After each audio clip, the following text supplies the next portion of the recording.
Esto es El Conversatorio con Luis García desde Mercado Casavieja, Metepec. Bienvenidos. La noche del sábado se vivió uno de los episodios sin duda más violentos en la historia del fútbol mexicano profesional. Una batalla campal en las tribunas del Estadio Corregidora entre aficionados del Querétaro y del Atlas. Batalla que después se extendió a la cancha, donde decenas de personas, familias enteras con niños, intentaban ponerse a salvo. Conversadores, conversadoras, muchísimo gusto, muchísimas gracias por seguirnos acompañando. Es un gusto saludarlos en esta ocasión en una sesión especial del conversatorio. Fíjense nada más, estamos de manteles largos, tenemos un invitadazo a quien tengo el gusto de llamar amigo desde hace... ¿Decimos la edad, Marco, o mejor ahí muere? Mejor ahí muere, ¿no? Mejor ahí muere. Desde hace muchos años, tiempos estudiantiles, la verdad es que es un gusto y un privilegio. Quiero agradecer siempre a Mercado Casavieja que hace posible todos los episodios del conversatorio, agradecer a Icamané Coaching, una empresa especializada en la consultoría educativa y desarrollo humano, y por supuesto Datadogs, empresa especializada en marketing digital, por hacer el conversatorio posible. En este momento, y por serlo especial, pues estamos desde Zoom, y tengo el gusto de tener aquí en el conversatorio a mi querido amigo Marco Cancino. Marco Cancino, ustedes lo conocen, lo han visto seguramente y lo han escuchado en narraciones, en opiniones, comentarios, cronista, comentarista, narrador deportivo de un montón de tiempo y de un montón de años ya. Marco, una voz muy acreditada en este país. Marco, muchísimas gracias por estar con nosotros.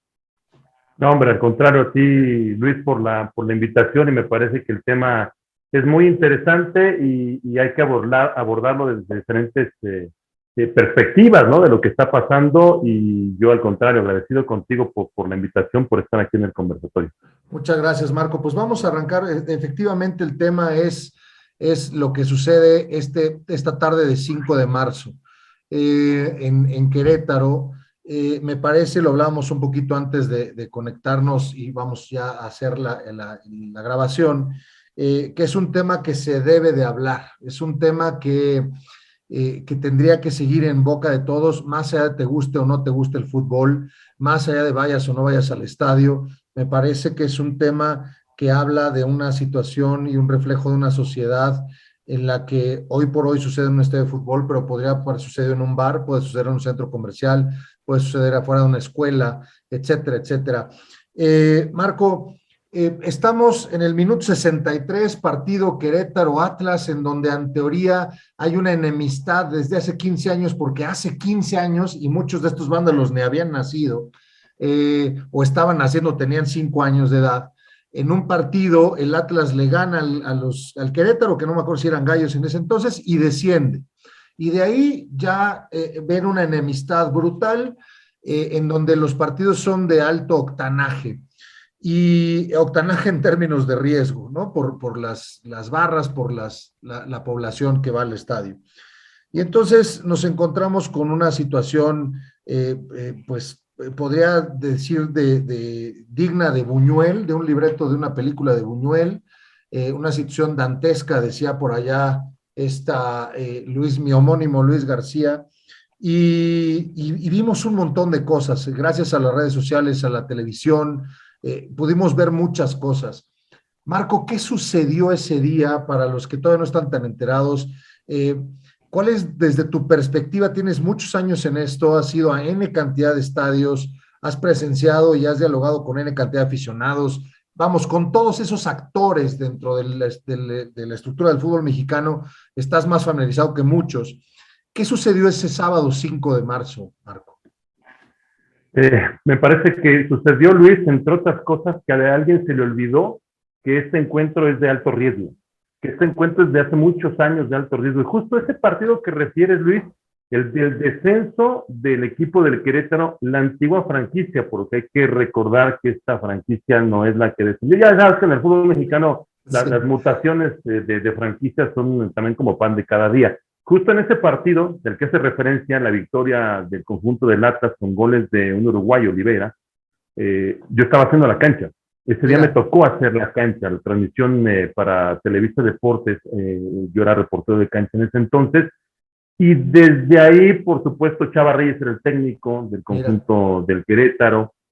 Desde ahí vino una rivalidad que se acrecentó, que hubo matices de dolor, evidentemente para uno, de gozo para otros, de burla, en ese sentido también para unos actores y para otros, y empezó a existir una rivalidad que con el paso de los años, no es la primera ocasión que hay enfrentamientos, porque además el tema de las barras, y específicamente trasladando lo que pasó en la tribuna, porque no fue un hecho aislado, o sea, esto no fue una situación que de pronto surgió porque alguien le aventó una cerveza al de adelante y resultó que traía la playera del Atlas o la del Querétaro y se agarraron a mosquetazos. No. Esto tiene, insisto, tiene su historia y parte mucho del tema de las barras, evidentemente.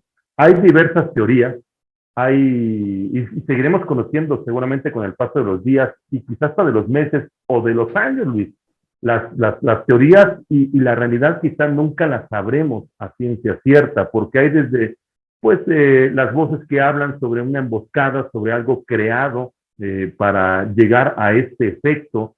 Incluso se habla de la empresa que contrató o que tenía contratada la empresa como tal de Gallos, la empresa de seguridad privada, porque una cosa es la seguridad pública y otra es la seguridad privada. Sí. En la seguridad privada, y me consta porque eso ha pasado durante muchísimos años, desafortunadamente la capacitación es poca o nula. Es, a ver, te doy una playera, ni siquiera te doy el armamento necesario para tú salvaguardar la integridad de la gente, te pago 200, 300 pesos, te doy tu torte, tu chesco y vámonos. Tu labor es ponerte detrás de esa puerta, vas a estar cuidando a los que estén en ese sector. Y punto, ¿no? Y como normalmente no pasa nada, pues resulta una chamba fácil en la que dices, pues voy al partido, me van a pagar 300 pesitos, volteo y veo los goles, y no se profesionaliza desde ahí en el tema de las estructuras de las empresas de seguridad privada. Y eso pasa es muy importante. En el fútbol,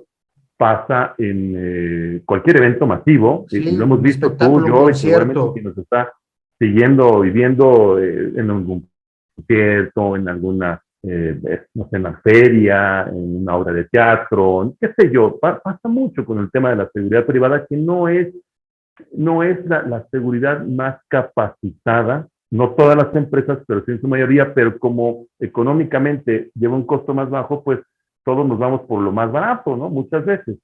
Sucedió eso, que a mí me parece que hubo una emboscada. Yo pienso, y soy de los que piensa que esto fue realmente buscado y generado por un sector de la afición con las rencillas del pasado, con historias quizá particulares entre líderes de las barras y que pretextaron, porque eso pasa, que el fútbol resulta el pretexto idóneo para cometer actos delictivos en un estadio de fútbol. Ahí me parece que es lo que termina sucediendo, ¿no? Fíjate que lo que refieres, por ahí circuló en redes, ya digo, también hay tantas cosas que pasan que encontrar qué tanto es fidedigno y qué tanto no. Circulaba una hoja que en teoría era con lo que contrataban a la gente, decían tienes acabada casi la prepa, tienes algo negro de vestir, tú preséntate y te doy 300 pesos. Entonces decías, no, se podría haber presentado el que quisieras, ¿no? Con la intención que fuera. Ahora, esa es seguridad privada. Sin embargo, también hubo videos, y que no lo menciono desde el punto de vista lacerante, podría ser que sí o no, pero también entiendo que hay una responsabilidad del municipio precisamente en términos de los eventos masivos, llámese conciertos, llámese partido de fútbol. Y entonces, por ejemplo, lo tengo muy claro cuando son clásicos nacionales, cuando es el clásico capitalino, cuando hay ciertos partidos que tienen más pique y que es pues ya es conocimiento de todo el mundo. Hay un despliegue de la fuerza pública, ya no privada, más allá de lo que hace el estadio, pública muy importante. Entonces, a mí me ha tocado ver partidos narrados por ustedes de clásicos nacionales, por ejemplo, sabes que le voy a Guadalajara, en donde se ve todo el contorno, casi el perímetro de Granaderos, ¿no? Que están ahí con sus escudos, etcétera, etcétera. Aquí me tocó ver dos videos, esto sí, como era un video, pues es innegable, en donde pues se ve que pasa la marabunta atrás, estos salvajes, ¿no? Y está el cuate con el teléfono a gusto, vamos, ni voltea, ¿no? podría entender si el oficial me dijera, oye, ¿qué querías que hiciera? Yo solo contra todos eso no puedo. Me queda muy claro, a lo mejor se puede zafar diciendo, pues le estaba hablando al comandante para decirle, las cosas están muy difíciles, véngase para acá. Traigan más, ¿no? Exacto, pero su corporalidad en el video se ve de que es una persona que le valía tres nadas. Y la otra es cuando abren las puertas para dejar pasar a otros, y lo hace también una persona de seguridad. Eso también me pareció una situación en uno de los pasillos que están ahí aglomerándose, pues abre la puerta y ¡bum! Ahí van todos, porque también hasta donde tengo entendido, no conozco todos los estadios, obviamente, seguramente tú sí, pero las secciones están divididas, hay rejas que dividen las secciones. Entonces, aunque quisiera, por eso ponen en las cabeceras las barras, para que en teoría, si se llegaran a encontrar, pues solamente se encuentran a ciertos horarios, y aún así por eso también los llevan a determinadas horas. Me parece que la barra visitante la meten antes de que lleguen los otros, etcétera, etcétera. Entonces, también me parece, salvo tu mejor opinión, que hay una, no quiero decir irresponsabilidad, pero hay una omisión, hay un relajamiento en términos de la fuerza pública, en ese sentido, ¿no? Sí, por eso te decía que a alguien se le olvidó que este partido es de alto riesgo. Y es una responsabilidad, diría yo, compartida, porque aunque bien dices, las autoridades están para eso, también es cierto que hay juntas previas, ¿eh? Hay un comisario de la Federación Mexicana de Fútbol que tiene que recibir, así con lista en mano, cuántos elementos de seguridad privada y cuántos de seguridad pública, cuántos de orden federal o de orden estatal están para tal partido. Y si él dice, esto es insuficiente, no va, ¿eh? O sea, y son juntas que no son al cuarto para la hora, son juntas un día antes incluso. Entonces, también depende del club, es en primera instancia de quien depende, y el primer error, y por supuesto de ahí viene la sanción, que ahora podemos entrar en el tema de la sanción de justa o injusta. Sí. El club es quien dice, este es el aforo que tengo permitido de entrada por el tema pandemia de parte de las autoridades del gobierno, que más o menos eran entre 15 y 18 mil. Con esta cantidad de afición que va a entrar, con boletaje en este momento vendido más, el que se pueda vender, yo necesito, decía Adolfo Ríos, que es un elemento de seguridad privada por cada, que quedan 100 aficionados, lo cual me parece es muy poco. No lo sé, tampoco soy erudito en ese tema. Sí. A mí particularmente me parece poco por el tipo de partido. Si tú me hablas es que es un elemento de seguridad en un Necaxa Querétaro, con todo el respeto que me merece, y no es por el Necaxa Querétaro que se jugará, es que no hay una rivalidad. Pero si tú me dices Querétaro San Luis, Querétaro León, que son con los equipos del Bajío, que hay una rivalidad altísima, Guadalajara León, durísima. Guadalajara León, Tigres, Monterrey, Chivas, pues te dirías muy poco, ¿no? Y yo creo que para este caso también pienso que es poco, pero es lo que solicita el club. Si el club le solicita a la seguridad privada tanta cantidad, pues tanta cantidad la que me mandas y es lo que vas a pagar. Si me solicitas al municipio tanta cantidad, pues el municipio te dice, pues ahí está. Insisto, creo que del otro lado también tendrá que venir un ente pensante que diga, oye, ¿no te parece que es poco? Claro. ¿No te parece que estamos quizá obviando lo que no, lo que de pronto puede llegar a suceder y sucedió, o pensando que no va a llegar a suceder porque ya se portaron bien en antaño o en los últimos tiempos? No, porque además, hoy en día a través de las redes sociales, así como nos enteramos y vimos prácticamente al momento a los cuerpos tirados en una cancha de la Corregidora, de la misma forma, si vamos con el cronómetro y el reloj hacia atrás, podemos ver en redes sociales la cantidad de insultos y de amenazas entre barristas de ambos equipos en la semana previa. Entonces, ahí tienes que decir, a ver, ojo, algo puede pasar, vamos a cuidar esta situación, vamos a extremar las medidas. Insisto, creo que se pecó de omisión, alguien se lo olvidó o creyó que era lo suficiente o pensó que no iba a suceder y sucedió. Y además creo que también la otra parte buscó que sucediera. No fue, insisto, producto de la espontaneidad. Fue algo que ya estaba premeditado, insisto. Hay versiones que dicen que ese guardia, por ejemplo, que vimos todos, que viste tú, que vimos todos, que está así muy tranquilo, y otro video en el que se ve que abre literal la reja y le dice, pásenle, era barrista disfrazado de elemento de seguridad privada que había sido, voy en la mañana, me pagan mis 300 pesos, soy barrista y yo tengo la instrucción de abrir esa reja para que puedan pasar mis compadres y les den en una torre a los otros. Claro. Entonces, puede resultar incluso hasta lógico que así es, porque lo vimos en la imagen. Sí. Es increíble que en el mayor intelecto posible, tú como ser humano, estés viendo que acá vienen más o menos 50 y ves del otro lado 5, dices, estos se van a madre. A los otros. Sí, sí, pero... No les puedo abrir la puerta. Estoy poniendo en riesgo a estos y mi labores de seguridad. Pero ¿qué tal si no soy seguridad? 1, ¿qué tal si no estoy capacitado? 2, ¿qué tal si estoy ahí para abrir la puerta? Aguas. Entonces, hubo detalles de omisión que, insisto, seguramente vendrán más sanciones. La sanción al Querétaro como tal, como club, me parece que es lo que tiene que ser. Hablan de muchos de la desafiliación, a mí me parecía a mí demasiado exagerado. Y no porque, porque no tenga o no sea necesario sentar un precedente importante. Porque también hay otra parte, más de 470 empleados del club, incluidos los futbolistas femenil, varonil y fuerzas básicas, que no son corresponsables directamente de lo que sucedió el fin de semana. Entonces, hay situaciones en las cuales la gente que se equivocó, los de pantalón largo, los dueños, incluidos, por supuesto, del club, son los que tienen que llevar la sanción mayor. Y la barra, ¿no? El tema de las barras.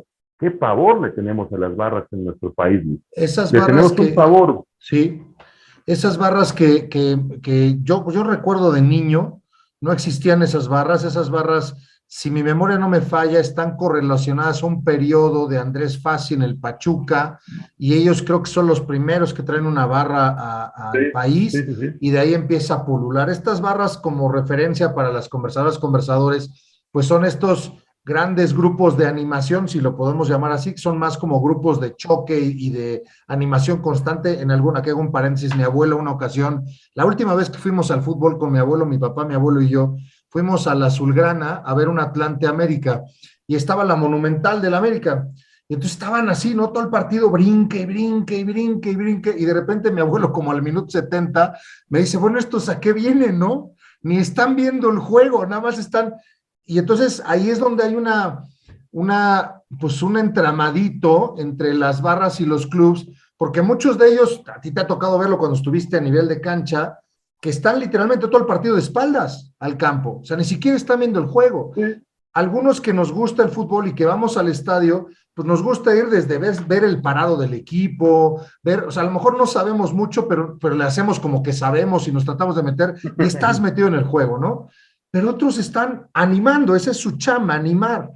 ¿Qué tanto hay de esto que dicen que son auspiciados por los clubes, formados por los clubes, pagados por los clubes, transportados por los clubes, y que tienen una sarta de privilegios trascendental e importantes, y que hasta qué punto leía una nota o escuchaba ayer a un comentarista de ESPN, uno que estaba en Sports Center, no me acuerdo ahorita su nombre, pero estaba diciendo hasta dónde puede estar enquistado, usó esa palabra, enquistado, el tema de estas barras de animación en el fútbol mexicano.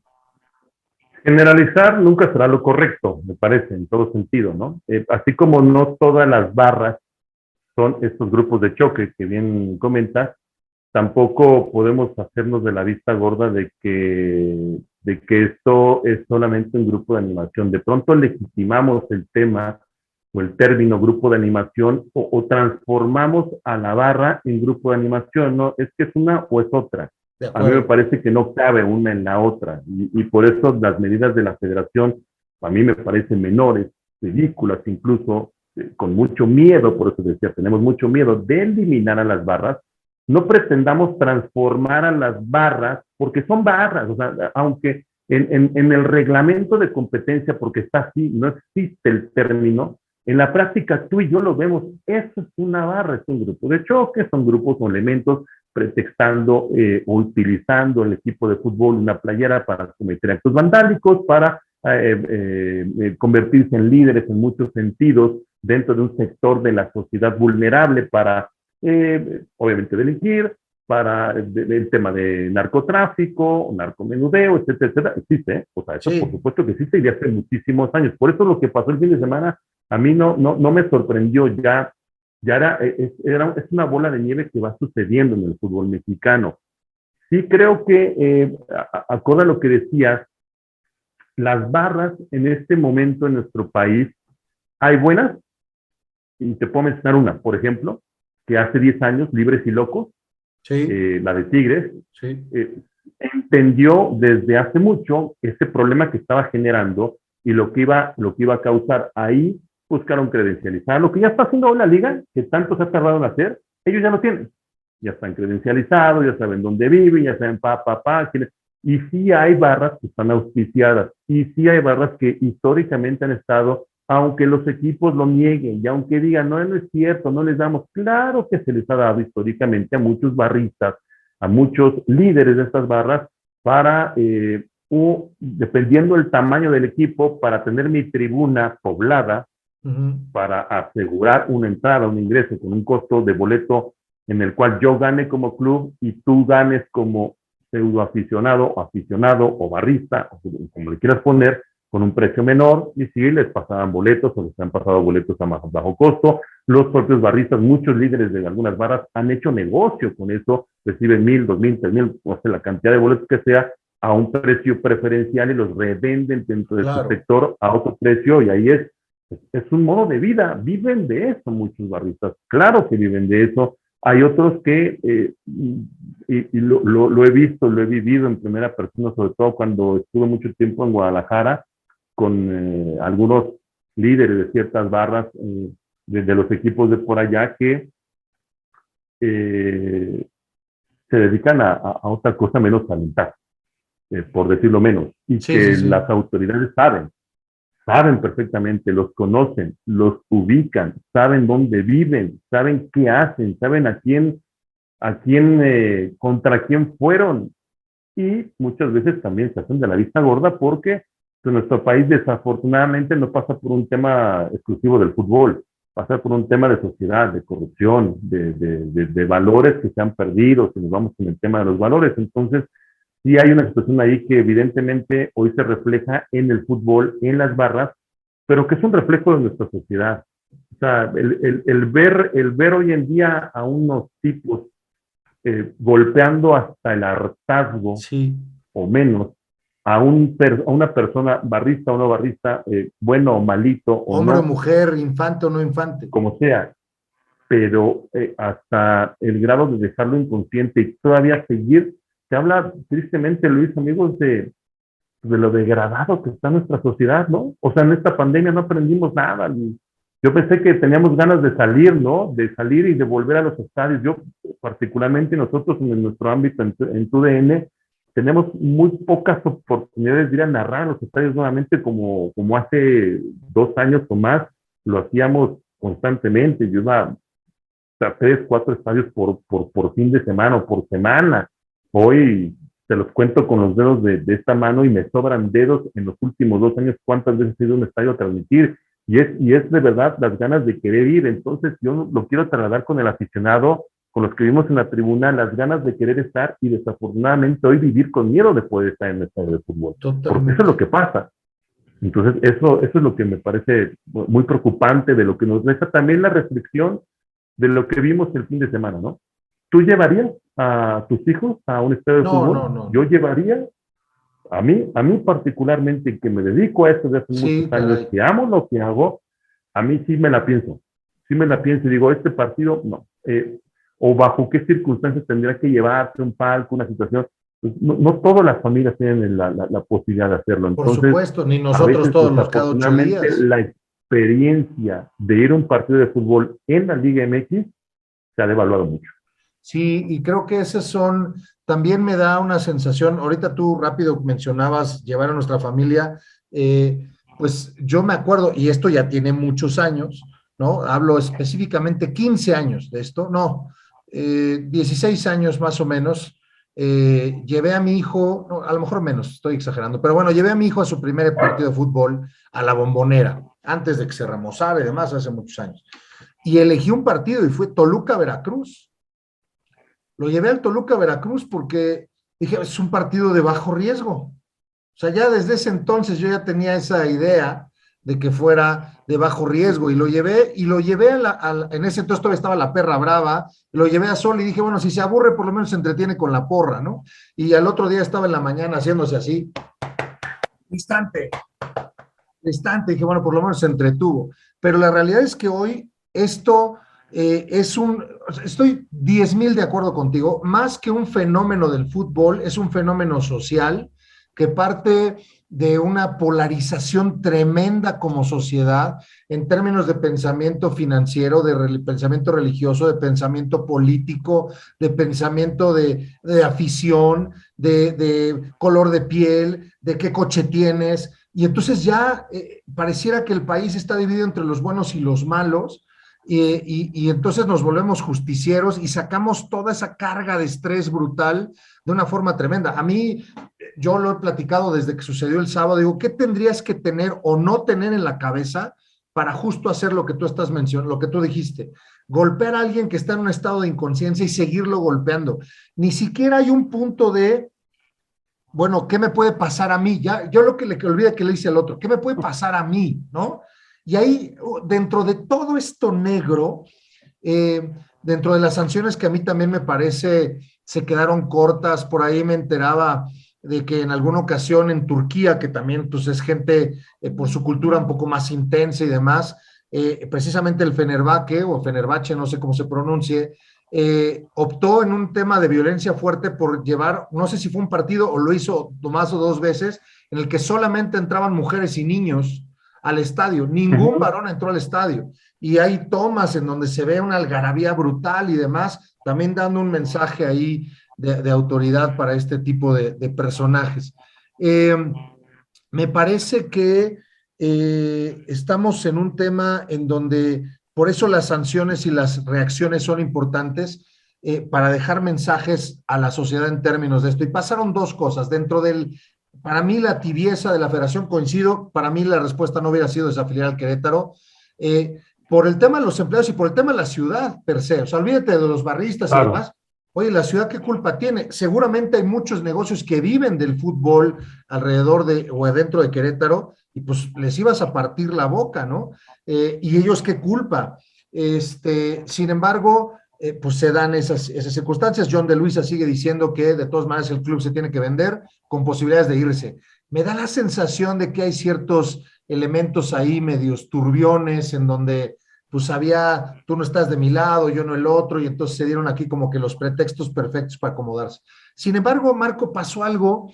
Estaba el sábado en la noche viendo el noticiero y de repente dan la nota que de los que aprendieron me acuerdo que eran 10, pero 9 de ellos solamente fueron aprendidos, porque uno lo presentó su mamá. Sí. Y bueno, de momento dije, bueno, ¿será, no será? Y me puse en el Twitter a buscar la información, a validarla, y encontré la validación. La señora, inclusive en la entrevista, la señora dice, estoy devastada. Me imagino la devastación en dos sentidos. La primera es ver a tu hijo, al que tú criaste, al que seguramente le diste otros valores y demás, comportarse literalmente como un animal. Y el dolor diciendo, híjole, pues lo estoy presentando y eventualmente a lo mejor mi hijo va a estar 5 años, 3 años, no sé, allá adentro, y va a tener antecedentes penales y lo que le puede pasar adentro, shalala. Pero si no lo hago, este cuate lo va a terminar muerto en 3 meses, ¿no? O va a matar a alguien y demás. Me parece que dentro de todo esto, ese ejemplo, yo quiero recargarme mucho en la acción de la mamá, que es otra vez el vínculo muy fuerte madre con el hijo. Me parece que es un grito ahí dentro de toda esta oscuridad, una lucecita ahí que dice la sociedad, a ver, sí podemos empezar a hacer cosas diferentes, sí hay personas que tienen valores distintos, sí hay personas por las cuales todavía podemos valer la pena para seguir haciendo las cosas. Y la verdad me parece súper importante rescatar esta acción de la señora que lo comparto. Tú y yo somos padres de familia y comprendemos la magnitud de la acción de la señora, pero también la magnitud de las acciones de su hijo. Y que no tiene que ver, me parece, Luis, con el tema del estrato social. Exacto. Porque quien pudo seguir o quien pudo ver las noticias, y justamente esto que refieres de la mamá, pues viene de un estrato social que seguramente es complicado. Y aún así queda claro que forjó con valores, pero le fallaron. Y ella no traiciona sus valores. Y creo que nos deja esa reflexión, como bien dices, de quizá las sanciones de las autoridades, de quien se encarga en el ámbito deportivo y en el ámbito social de ejercer la justicia, termina siendo quizá pobre, quizá termina siendo insuficiente, y lo es, evidentemente lo es, porque si no, no fuera esto que hoy sucedió, no habría sucedido en antaño, ni hace un año, ni hace 2, 10, y porque viene sucediendo. El hecho, yo lo venía diciendo también, lo he platicado en los programas, en los espacios que me ha tocado participar en torno a ello, que el hecho de que no haya habido muertos oficialmente, ya sabremos con el paso del tiempo la realidad o no de esta situación. Yo me quiero ir con el tema oficial, y no es porque yo sea oficialista ni no, Pero sino estoy de porque acuerdo contigo. sencillamente ahí es lo que es. Seríamos y también he irresponsables, platicado ¿no? con gente que estuvo ahí, Nacho Alba, que lo conocen muy bien, ayer platicaba con Nacho y me decía lo mismo, que él estuvo ahí en Querétaro en la cobertura.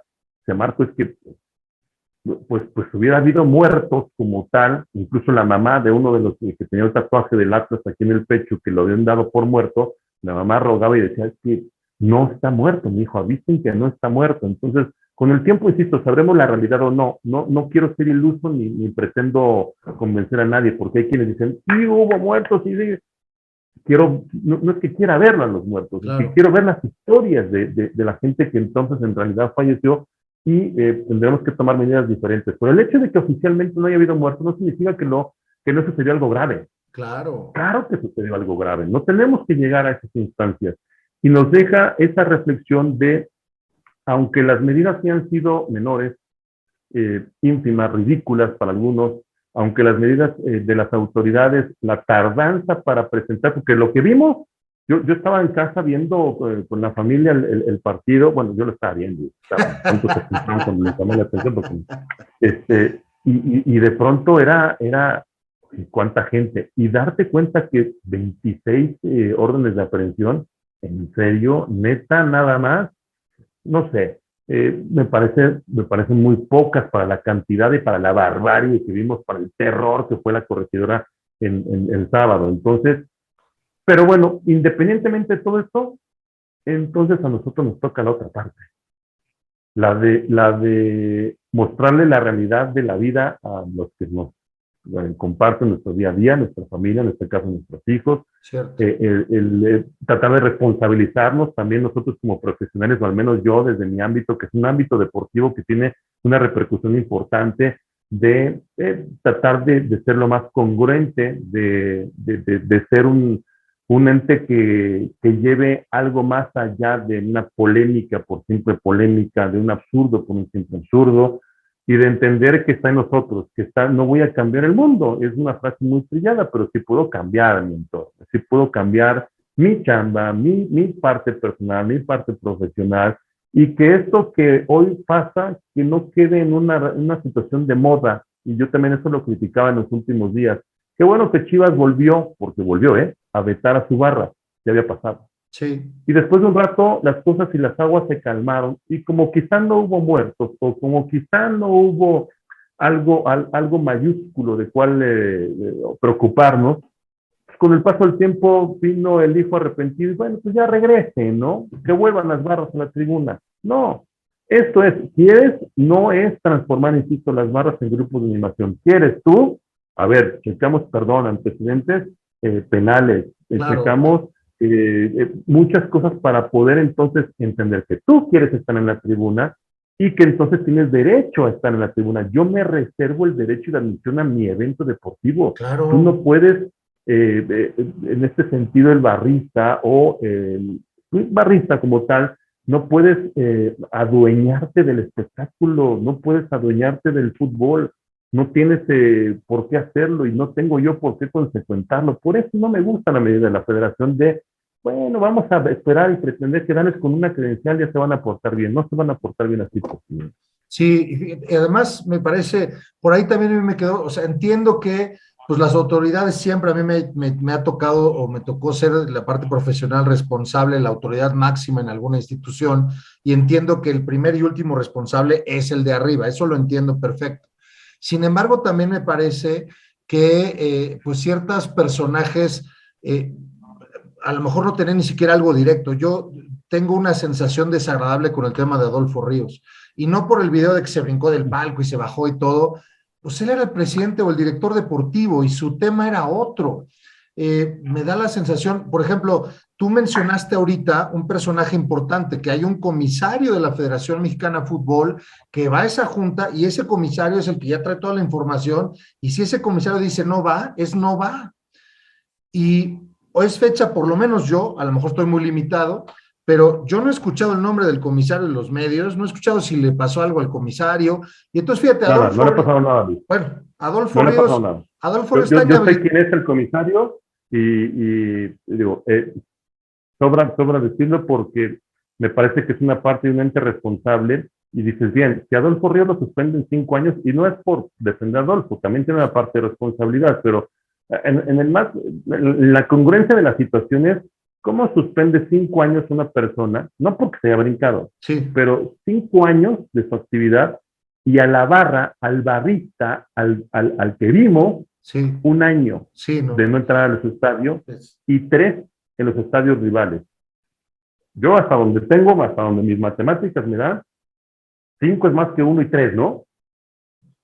Y el comisario, el responsable, el que pudo haber dicho al minuto 1, porque el partido arrancó con bengalas en la portería de Camilo Vargas, sí, monedas, y desde ahí dice el comisario puede decir, señores, le dice a Fernando Guerrero, al árbitro, no va, porque estoy observando esto, y a mi alrededor, la seguridad que ya revisamos no está cumpliendo en el más mínimo requisito para que esto arranque. No va. exacto. Esa persona, no pasa nada. Esa persona no está sancionada. Entonces sí hay incongruencias. Hay incongruencias. Sí, sí, o sea, como ves, está sancionado el club, pero la federación, a ojos, o sea, en términos de sanciones, en términos de relatoría, de demás, la federación no tiene nada que ver. La federación es tan inocente como el niñito que andaba corriendo ahí por su integridad física. Así de inocente es la Federación Mexicana de Fútbol.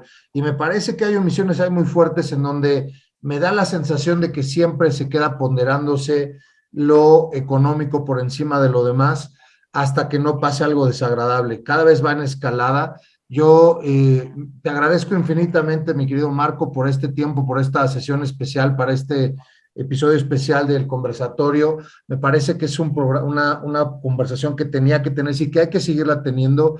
Das opiniones, comentarios muy, muy certeros en términos de lo que sucedió y en términos de lo que tendría que hacer. Me quedo con esto que mencionas de de las sanciones, me quedo con esto de lo que refleja, sobre todo en términos de sociedad. Me parece que ahí es donde está y estriba de manera fuerte y punzante la responsabilidad de cada uno. Es decir, si los que estamos enterados nos gusta el fútbol, nos gusta el deporte, trabajan por eso, o estamos inmiscuidos de una u otra manera, compramos una playera, lo que fuere, nosotros somos corresponsables en términos de dos cosas: de nosotros qué hacer para impactar a nuestro pequeño entorno, y dos, qué hacer en términos del lenguaje que estamos usando, cómo avivamos esa violencia cotidiana o cómo desde nosotros buscamos hacer esquemas de convivencia diferente. No porque todo el mundo le vaya al Toluca, le vaya al Cruz Azul, le vaya al Guadalajara, le vaya al América. Cada quien le puede ir al que se le pegue la gana. Si le quiere ir a la Unión de Curtidores, que le vaya a la Unión de Curtidores, aquel equipo que existía de allá de León, que le vaya. No tiene nada que ver conmigo, ¿no? Entonces, creo que es una prueba muy fuerte como sociedad, que ya vimos cómo reaccionaron las autoridades, ahora estará por ver cómo reaccionamos como sociedad nosotros, mi querido Marco. Sí, totalmente de acuerdo contigo, Luis. Me parece que esa es la otra parte, que esto no quede en un hecho aislado, porque no lo es, que no quede en una situación anecdótica, porque no es una anécdota, es una realidad que nos va a marcar o nos tiene que marcar como sociedad, en el ámbito deportivo, por supuesto, y que de aquí salgamos fortalecidos. Alguien tiene que salir fortalecido de esto, y que no se nos olvide que al paso del tiempo, porque pasa mucho, yo lo dije también hace poco, que en este país estamos acostumbrados en toda situación, no solamente hablo del deporte, y pasa mucho en el deporte, que es a lo que yo me dedico. Pasa mucho que no, como si fuera una carretera, no reencarpetamos, sí, no limpiamos, sino a ese hoyo le echamos el chapopote, le echamos la tierrita, que pase la máquina por arriba, quedó listo. Pero cuando tú pasas con tu coche, está chupotudo. Sí. Y viene la primera lluvia y se cae, y se olvida, y pum, ya se cayó. Nos pasa mucho. Entonces, que con esta situación, ojalá reencarpetemos el tema de las barras, de la seguridad, de la experiencia de ir al estadio, de la tranquilidad para llevar a tu familia, y que entonces, reencarpetando, pues esto va a durar.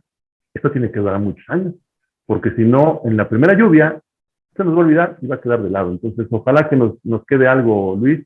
Yo agradecido contigo, al contrario, por la oportunidad de hablar de este tema que, tú lo sabes, a mí me apasiona, nos conocemos de hace muchos años, y queda abierta, por supuesto, para hablar de muchas cosas más y con toda la gente, por supuesto, aquí en el conversatorio. Me va a dar muchísimo gusto, Marco. Voy a nada más adicionar a tu analogía, que me encantó.